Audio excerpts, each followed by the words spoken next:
Hello students, आपका हमारे इस यूट्यूब चैनल जीके ध्यानी पे एक बार फिर से स्वागत है। हम एनसीईआरटी क्लास 10 सीबीएसई बोर्ड का चैप्टर नंबर 2 पोलिनोमियल्स को आज देखेंगे। इसके इंट्रोडक्शन को देखेंगे कि आखिर पोलिनोमियल्स में होता क्या है। तो चलिए हम लोग शुरू करते हैं। अगर आप हमारे इस वीडियो को लाइक नहीं किए हैं तो अभी लाइक कर दीजिए और हमसे जुड़ने के लिए हमारे इस यूट्यूब चैनल को सब्सक्राइब कर लीजिए। तो देखिए, सबसे पहले इसमें हम लोग देखते हैं पोलिनोमियल्स क्या होता है। पोलिनोमियल्स मतलब पोली और नोमियल्स, ये दो हिस्सों में बटा हुआ है। पोली मतलब होता है मेनी, नोमियल्स मतलब होता है टर्म्स, मतलब मेनी टर्म्स। जिसमें बहुत सारे टर्म्स होते हैं उन्हें ही पोलिनोमियल्स कहा जाता है। ठीक है, अभी हम लोग देख रहे हैं कि पोलिनोमियल्स कितने टाइप्स को होते हैं, यानी इनके टाइप्स कौन कौन से होते हैं। पहला है हमारा by number of non zero terms. Non zero terms का ये मतलब होता है कि जब टर्म्स जीरो नहीं हो, यानी जीरो के अलावा हो, 1 हो, 2 हो, 3 हो और सारे हो, ठीक है, लेकिन जीरो ना हो, इसीलिए यहाँ पे लिखा है नॉन जीरो टर्म्स। तो नॉन जीरो टर्म्स के आधार पे पोलिनोमियल्स 3 टाइप्स के कहे गए हैं। पहला है हमारा मोनोमियल, दूसरा है बाइनोमियल और तीसरा है ट्राइनोमियल। देखिए, मोनोमियल उसको बोलते हैं जो सिंगल टर्म, जिसमें सिर्फ और सिर्फ सिंगल टर्म पाए जाते हैं। सिंगल टर्म मतलब क्या, जैसे देखिए यहाँ पे x है तो इसमें टर्म्स कितने हैं, सिर्फ 1 ही है, तो इसे सिंगल टर्म्स में आएगा, ये इसे हम मोनोमियल कहेंगे। यहाँ पे 2 है, ये भी एक टर्म है, तो 2 भी अपने आप में एक मोनोमियल है। अच्छा, ये देखो, ये x² दिया हुआ है, ये खुद का एक टर्म है, ये एक सिंगल टर्म है, इसलिए इसको हम लोग क्या बोलेंगे, ये भी मोनोमियल है। ये 4x3, ये भी मोनोमियल है। ठीक है, तो बाइनोमियल किसको बोलेंगे, बाइनोमियल जिसमें 2 टर्म पाए जाते हैं। 2 टर्म मतलब देखो, ये प्लस या माइनस के साथ जुड़े हुए होते हैं। जैसे में देखो, ये x और y प्लस के साथ जुड़े हुए हैं, तो ये दोनों के दोनों कितने टर्म्स में आएंगे, ये 2 टर्म्स में आएंगे। देखो, ये एक टर्म्स ये हो गया, एक टर्म्स ये हो गया, ये 2 टर्म्स हो गए, तो इन्हें क्या बोलेंगे हम लोग, बाइनोमियल। इसमें भी देखो, ये एक टर्म, ये एक टर्म, ये भी 2 टर्म हो गया, इसे हम लोग बोलेंगे बाइनोमियल। ये भी है हमारा x³ + 3x, ठीक है ना, तो इसमें भी 2 टर्म्स हो गए, इसको हम लोग बाइनोमियल बोलेंगे। कुछ लोग सोचेंगे कि इसमें देखो ये पावर 3 है ना, तो इसे हम लोग बाइनोमियल नहीं ट्राइनोमियल बोलेंगे, तो गलत हो जाएगा। वो डिग्री के आधार पे होता है, हमें डिग्री नहीं देखना है, हमें इस टर्म्स को देखना है। ये टर्म्स है, आप देख रहे होगे, ये टर्म्स 2 हैं इसमें, इसीलिए ये 2 टर्म्स हुआ, तो इसे को हम लोग क्या बोलेंगे, बाइनोमियल बोलेंगे। इट्स ओके ना। अभी देखो, ये ट्राइनोमियल दिया हुआ है। ट्राइनोमियल उनको कहते हैं जिनके 3 टर्म्स होते हैं। जैसे में देखो, ये 1, 2 और 3, इसके 3 टर्म्स हैं, तो ये ट्राइनोमियल हो गया। इसमें भी कितने टर्म्स हैं, 1, 2, 3, यानी ये भी ट्राइनोमियल्स हो गया। इट्स ओके ना। तो मोनोमियल, बाइनोमियल और trinomial by number of non zero terms के आधार पे होते हैं। इसका हम लोग अगला देखते हैं, नंबर 2, इसमें है बाय डिग्री, यानी डिग्री के आधार पे पोलिनोमियल कितने टाइप्स के होते हैं। तो देखो, एक है हमारा कांस्टेंट पोलिनोमियल। कांस्टेंट पोलिनोमियल किसको बोलते हैं, ऐसा पोलिनोमियल जिसकी डिग्री 0 होती हो। मतलब एक ऐसा पोलिनोमियल जिसकी डिग्री सिर्फ और सिर्फ 0 होगी, तो उसे हम लोग बोल देंगे कि वो कांस्टेंट पोलिनोमियल है। यहाँ पे देखो, ये 2 है, तो 2 भी एक कांस्टेंट पोलिनोमियल है, 3 भी है, और 2x⁻0, यहाँ पे तो क्लियरली आप देख सकते हो कि इसकी जो डिग्री है, डिग्री किसको बोलते हैं। सबसे पहले मैं आपको बता देना चाहता हूँ डिग्री किसे बोलते हैं। तो जो अलजेब्रिक एक्सप्रेशन होता है ना, तो इसका जो पावर होता है उसे ही हम लोग डिग्री कहते हैं। जैसे यहाँ पे देखो, 2x⁻0, तो x का तो कोफिशिएंट 2 हो गया, लेकिन इस x अलजेब्रिक एक्सप्रेशन का जो पावर है उसी को हम लोग क्या बोलेंगे, यहाँ पे डिग्री बोलेंगे। तो यहाँ पे इस अलजेब्रिक एक्सप्रेशन का जो डिग्री है वो 0 है, तो ये कौन सा पोलिनोमियल हो गया, कांस्टेंट पोलिनोमियल हो गया। ठीक है ना। अभी यहाँ पे देखो, ये 2 जो है ये भी कांस्टेंट पोलिनोमियल है और 3 भी कांस्टेंट पोलिनोमियल है। तो 2 यहाँ पे कांस्टेंट पोलिनोमियल कैसे है, आप यहाँ पे देख सकते हैं कि अगर मैं 2 को ऐसे लिख देता हूँ और इसके पावर अलजेब्रिक एक्सप्रेशन कुछ मैं जोड़ देता हूँ, सपोज मान लीजिए यहाँ पे मैं x जोड़ देता हूँ, तो इसके पावर में अगर मैं 0 लिखूंगा तो x⁻0 का क्या होता है, हमेशा वैल्यू 1 होता है। 2 1 जा 2 हो जाएगा, यानी कोई फर्क नहीं पड़ने वाला है। अभी इसका जो हाईएस्ट डिग्री है क्या है, अब यहाँ पे इस अलजेब्रिक एक्सप्रेशन की डिग्री क्या है, वो है 0, तो ये भी कैसा है, हमारा कांस्टेंट पोलिनोमियल है। इट्स ओके ना। उम्मीद कर रहा हूँ आपको समझ में आ रहा होगा। अभी आप वीडियो को लाइक कर देना अगर नहीं लाइक किए हो तो। अच्छा, देखो, इसका जो दूसरा होता है वो है लीनियर पोलिनोमियल। लीनियर पोलिनोमियल उसको बोलते हैं ऐसा पोलिनोमियल जिसकी डिग्री 1 हो। इट्स ओके ना। जैसा में आप देख सकते हो यहाँ पे x + 1, हाँ, इस तरह से अगर मुझे कहना रहे कि ये बताओ नॉन जीरो टर्म्स के आधार पे ये कैसा पॉलिनोमियल है, तो इसमें टर्म्स कितने हैं, 1 और 2, ये 2 टर्म्स हैं, तो ये 2 टर्म्स वाले को क्या बोलते हैं, बाइनोमियल बोलते हैं। लेकिन हमें टर्म्स के आधार पे नहीं बताना है, हमें डिग्री के आधार पे बताना है। तो डिग्री के आधार पे ये कौन सा पॉलिनोमियल है, एक्चुअली में आप देख रहे हो इसके पावर में अलजेब्रिक एक्सप्रेशन को ढूंढेंगे, है ना। तो इसे हमें बताने के लिए कि ये डिग्री के आधार पे ये कौन सा पॉलिनोमियल है, तो सबसे पहले हम लोग अलजेब्रिक एक्सप्रेशन को पकड़ेंगे। देखो ये अलजेब्रिक एक्सप्रेशन है, इसके पावर में कुछ है क्या, इसके डिग्री में कुछ नहीं है, तो क्या होता है, 1 होता है, 0 नहीं होता है, क्या होता है 1। क्योंकि अगर आप x पावर 1 को सॉल्व करोगे तो क्या मिलेगा, x ही मिलेगा। इट्स ओके ना। तो इसकी यहाँ पे इसकी जो डिग्री है वो क्या है, 1 है। तो जिसकी डिग्री सिर्फ और सिर्फ 1 हो तो वैसे पॉलिनोमियल को हम लोग क्या बोलते हैं, लीनियर पॉलिनोमियल बोलते हैं। देखिए इसका जो बेसिक स्ट्रक्चर होता है वो होता है ax plus B, where a is not equal to 0। a अगर 0 हो जाएगा तो फिर ये लीनियर पॉलिनोमियल नहीं रह पाएगा, ठीक है ना। तो कहने का हमारा साफ साफ मतलब है कि जिसकी डिग्री 1 होती है, जिस एक्सप्रेशन की, जिस पॉलिनोमियल की, वो लीनियर पॉलिनोमियल हो जाता है। 3u प्लस 4 में हम लोग देखें तो इसकी u के पावर में कुछ नहीं है, तो 1 है, तो ये भी हमारा क्या हो जाएगा, लीनियर पॉलिनोमियल हो जाएगा, ठीक है। अभी अगला हम लोग देख रहे हैं क्वाड्रेटिक पॉलिनोमियल। क्वाड्रेटिक पॉलिनोमियल किसे कहते हैं, क्वाड्रेटिक मतलब ऐसा चीज, ऐसा पॉलिनोमियल जिसकी डिग्री 2 होती हो, उसे हम लोग क्या बोलेंगे, क्वाड्रेटिक पॉलिनोमियल बोलेंगे।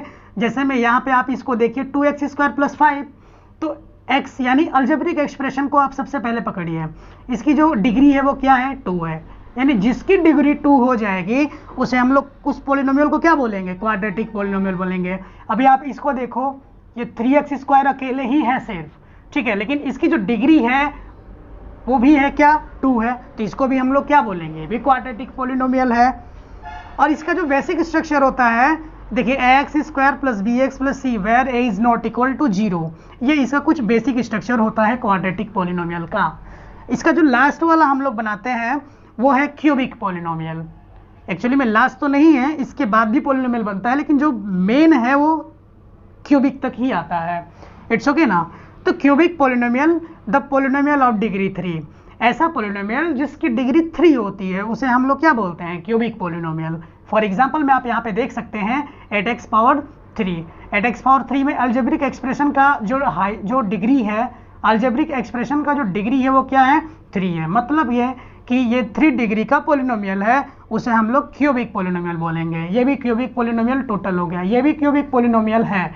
आप देख रहे हैं ना, इसकी जो डिग्री है वो क्या है, 3 है। तो उम्मीद कर रहा हूँ आपको ये समझ में आ रहा होगा। अच्छा, आगे हम लोग बढ़ते हुए यहाँ पे देख रहे हैं कि same number of zeros is the degree of polynomial. कहने का यहाँ पे ये मतलब है कि किसी भी पॉलिनोमियल की जितनी डिग्री होती है, मतलब जितनी डिग्री होती है उसके उतने ही जीरोज आते हैं। जीरोज को रूट ही कहा जाता है, रूट भी कहा जाता है, जीरोज को रूट भी कहा जाता है। आप यहाँ पे देख सकते हैं zeros is root of a polynomial. Zeros बोलो या रूट्स बोलो, दोनों की बात एक ही है। तो मैं अपने पॉइंट्स पे आता हूं कि जितनी डिग्री होती है किसी भी पॉलिनोमियल की, हाईएस्ट जो डिग्री होती है किसी भी पॉलिनोमियल की, हाईएस्ट जो डिग्री होती है उसके उतने ही जीरोज आते हैं। जैसे मैं यहाँ पे मैं एक बार देख रहा हूं, देखो ये लीनियर पॉलिनोमियल है, तो ये किसकी डिग्री का है, कितने डिग्री का है, ये 1 डिग्री का है।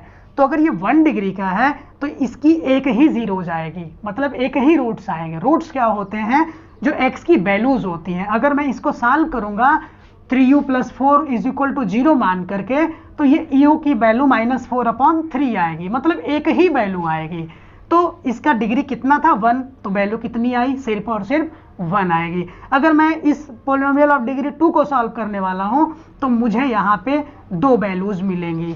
जैसे मैं सपोज आप देख लीजिए 2x square plus 5 is equal to 0 में करता हूं, तो 2x square is equal to -5 हो जाएगा, और x square is equal to what, -5/2, और x is equal to what, plus minus under root -5/2, x square is equal to -5/2। कहने का मतलब है कि ये प्लस माइनस 2 में टूटेगा, एक बार प्लस अंडर रूट -5/2 के लिए होगा और दूसरा माइनस अंडर रूट -5/2 के लिए। इसकी 2 वैल्यूज आएंगी। इट्स ओके ना। तो इसका कहने का ये मतलब है कि जितनी डिग्री होगी उसके उतने जीरोज या रूट्स आपको मिलेंगे, ठीक है। अच्छा, अगर मैं कहता हूं क्यूबिक के बाद क्या आएगा, तो क्यूबिक के बाद होता है बाई क्वाड्रेटिक पॉलिनोमियल। बाई मतलब होता है 2, और क्वाड्रेटिक मतलब आप ऑलरेडी जानते हो जिसकी डिग्री 2 होती है, 2 और 2 4 मिला के, है ना, 4 हो जाएगा। तो ऐसा पॉलिनोमियल जिसकी डिग्री कितनी होती हो, 4 होती हो, उसे हम लोग क्या बोलेंगे, बाई क्वाड्रेटिक पॉलिनोमियल बोलेंगे। बाई क्वाड्रेटिक पॉलिनोमियल की हाईएस्ट डिग्री जो होती है वो हमेशा 4 होती है, और ऐसे पॉलिनोमियल का जो रूट से जीरोज होता है वो भी 4 निकलता है। इट्स ओके ना। तो इंपॉर्टेंट वो नहीं है, इंपॉर्टेंट ये है, इसीलिए मैंने इसको यहाँ पे मेंशन किया हुआ है। अच्छा, आगे देखते हैं यहाँ पे जीरोज और रूट्स ऑफ ए पॉलिनोमियल। जैसे मैं मान लेते हैं कि x is equal to r is a zeros of polynomial, then p of x is p of r is equal to 0। अगर यहाँ पे x जो है r के इक्वल हो जाता है तो ये जो x है उसका 0 हुआ। जीरोज मतलब x हुआ उसका रूट किसी भी पॉलिनोमियल मान लेते हैं, जैसे कोई पॉलिनोमियल px है, ठीक है, जैसे यहाँ पे हम मान लेते हैं कोई पॉलिनोमियल px है, इसको मान लीजिए यहाँ पे। तो अगर x की वैल्यू जो आ रही है वो क्या आ रही है, 2 आ रही है, एक आ रही है -2 और एक आ रही है +2, सपोज मान लेते हैं कि ये आ रही है, ठीक है। तो यहाँ पे x की जो ये वैल्यू आई है उसी को हम लोग रूट्स बोलेंगे। ये भी रूट्स हुआ, या इसको दूसरा नाम है, इसका दूसरा नाम क्या है, इसका दूसरा नाम है जीरोज, ठीक है। तो ये किसका जीरोज है, इस पॉलिनोमियल px का ही जीरोज है। और कब जीरोज माना जाता है, जब pr इज इक्वल टू 0 हो जाए, मतलब रिमाइंडर क्या हो जाए, पूरा उसका 0 हो जाए। जो डिवाइड करेंगे और वो कंप्लीटली डिवाइड हो जाएगा तो उसका रिमाइंडर क्या आएगा, 0 आएगा, तो ही उसको कहा जाएगा कि वो उसका जीरोज या रूट्स है। इट्स ओके ना। अच्छा, आगे देखिए, अगला है हमारा डिवीजन एलोगरिथम। डिवीजन डिवीजन का मतलब होता है डिवाइड करना, एलोगरिथम का मतलब होता है रूल, ठीक है। एलोगरिथम का मतलब होता है रूल। तो अगर मैं इस चीज को ऐसे सेटअप करता हूं तो आप बचपन में पढ़े होंगे डिवाइड करने वाला, ठीक है। तो यहाँ पे डिवीजर होता है और ये बीच में डिविडेंड हो जाता है और साइड में कोशिएंट और नीचे रिमाइंडर आता है। तो इसको 10th के टर्म में क्या बोलते हैं, क्लास 10th में हम लोग क्या बोलते हैं, इसे जी ऑफ एक्स। डिवीजर को जी ऑफ एक्स बोलते हैं, डिविडेंड को पी ऑफ एक्स बोलते हैं, और कोशिएंट को क्यू ऑफ एक्स बोलते हैं, और रिमाइंडर को आर ऑफ एक्स बोलते हैं। बचपन में जब हम लोगों को डिवाइड चेक करने के लिए दिया था कि देखो आपका डिवाइड सही है क्या, तो हम लोग यही रूल लगाते थे कि जब डिवीजर का कोशिएंट में मल्टीप्लाई करके रिमाइंडर को जोड़ देते थे तो हमारा डिविडेंड आ जाता था। तो वही रूल है, देखो dividend is equal to divisor into quotient plus remainder. It's okay. तो मैं यहाँ पे डिविडेंड को px लिख दिया, डिवीजर को gx, कोशिएंट को qx और रिमाइंडर को rx लिख दिया। तो ये हमारा डिवीजन एलोगरिथम बन गया। ये अभी आप क्वेश्चन सॉल्व करोगे तो इसमें ये बहुत ही काम आने वाला है। अच्छा, अभी आपसे मैं बताने वाला हूं कि कौन कौन पॉलिनोमियल हो सकता है, किसे हम पॉलिनोमियल बोल सकते हैं, कि वो कौन पॉलिनोमियल है ना। तो देखिए, इस पॉलिनोमियल की मैं बात करूं, जैसे मैं यहाँ पे दिया हुआ है, ये कैसा पॉलिनोमियल है। अगर डिग्री के आधार पर मैं कहता हूं तो पावर 3 है, तो ये क्यूबिक पॉलिनोमियल है। तो कुछ लोग बोलेंगे कि थोड़ा यहाँ पे बताओ ये पॉलिनोमियल है क्या। तो पॉलिनोमियल में क्या क्या देखते हैं कि आखिर पॉलिनोमियल है या नहीं है, चेक करने के लिए आप देखोगे एनसीईआरटी में शुरू में ही दिया हुआ है कि आप चेक करके बताओ कि पॉलिनोमियल है कि नहीं है। तो अभी तो ये पॉलिनोमियल है, तो इसके लिए इसको चेक करने के लिए क्या क्या देखना पड़ता है कि पॉलिनोमियल है कि नहीं। पहले इसका डिग्री देखना चाहिए हमें, किसी भी अलजेब्रिक एक्सप्रेशन का डिग्री देखना चाहिए।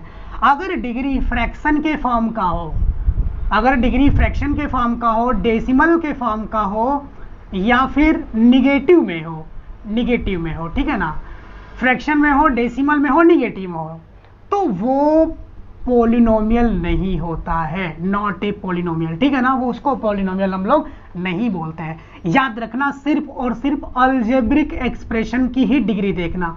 अलजेब्रिक जो एक्सप्रेशन होता है उसकी ही डिग्री हमें देखना है, हमें नंबर से कोई मतलब नहीं है।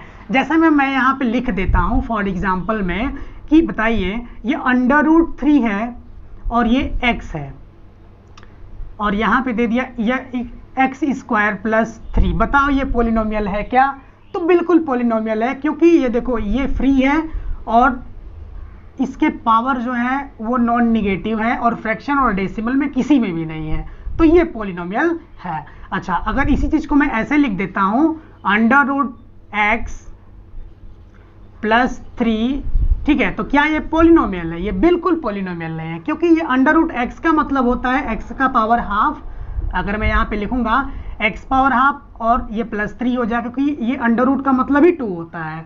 तो अभी देखो ये फ्रैक्शन के वैल्यू आ गई, तो फ्रैक्शन वाली जो होती है उसे हम लोग पॉलिनोमियल नहीं कहते हैं, तो नॉट ए पॉलिनोमियल हो गया। अच्छा, मैं अगर यहाँ पे एक चीज और नोट करूँ थर्ड में एग्जांपल के तौर पे, अगर ये 3.5 दे दिया और ये 5 दे दिया और ये y दे दिया, बताओ ये पॉलिनोमियल है क्या? बिल्कुल पॉलिनोमियल नहीं है। आप ये कहोगे कि सर यहाँ पे देखिए, यहाँ पे तो सही है लेकिन यहाँ पे गलत है थोड़ा, तो पॉलिनोमियल तो होना चाहिए, लेकिन बिल्कुल नहीं होगा। यहाँ पे सबको होना चाहिए, सबके फॉलो करना चाहिए ये रूल, ठीक है ना, तो पॉलिनोमियल, ये भी पॉलिनोमियल नहीं है। जैसे आप यहाँ पे देखो, ये दे दिया है x² plus y minus 3 minus 6, बताओ ये पॉलिनोमियल है क्या? तो यहाँ तक तो ठीक है, ये पॉजिटिव है, लेकिन ये आप देख रहे हो ना अलजेब्रिक एक्सप्रेशन की जो डिग्री है वो माइनस में है, तो ये माइनस में है, तो फिर इसका मतलब ये पॉलिनोमियल नहीं है। अच्छा, यहाँ पे देखो एक लास्ट एग्जांपल देख लो, 2x² दे दिया माइनस 3x पावर 1/2 प्लस 3, बताओ ये पॉलिनोमियल है क्या? तो ये भी पॉलिनोमियल नहीं है, क्योंकि यहाँ तक तो ठीक है, बट ये आप इसकी डिग्री देख रहे हो, अलजेब्रिक एक्सप्रेशन की डिग्री देख रहे हो, तो ये फ्रैक्शन के फॉर्म में है। अगर फ्रैक्शन के फॉर्म का होगा तो नॉट ए पॉलिनोमियल। तो उम्मीद कर रहा हूँ आपको ये वीडियो क्लास बहुत ही अच्छी लगी होगी।